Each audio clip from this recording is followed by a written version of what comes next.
Okay, so for chapter 3, I'm talking about the gender influences, reception, and presentation, and Sheryl Sandberg's presentation that she did through TED Talk. The very first sentence in this is, although feminist argumentation discourages its participants from using sex as a controlling variable. And then it goes on to say some other things. Even though it discourages it, I think that Sheryl Sandberg really used women as a variable over men in her discussion perfectly. Her discussion was about there are not enough women in leadership roles in corporate America or in the workforce as there should be, and that right there really highlights that we do need to be using gender as variables when in situations like that, because it does matter. She talked a lot about her personal experiences, and I like how she tied that in to kind of give a visual to the people that were there. The numbers that she gave us too were very eye-opening. So for this here in the book, talking how society continues to train females to fulfill roles traditionally defined as feminine. That's working in the home, taking care of children. If that means one of the parents have to quit their job to take care of the family, it's typically the woman. And we're still seeing that trend continue.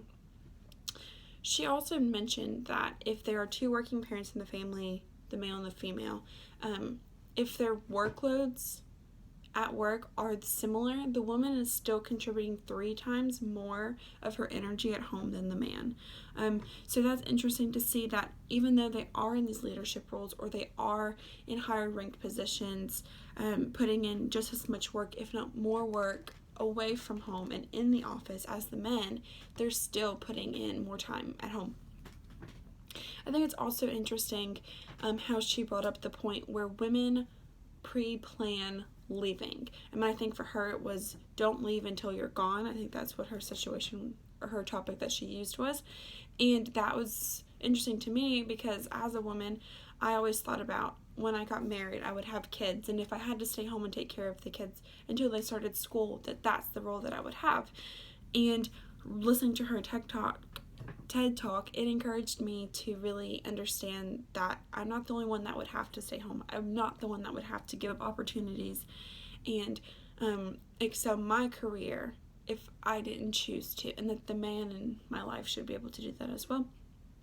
I think she had a really valid point in her argument, and I think that anyone who listened to it would see the validity in it and the importance in it, and it's something that we need to be teaching our futures ahead of us.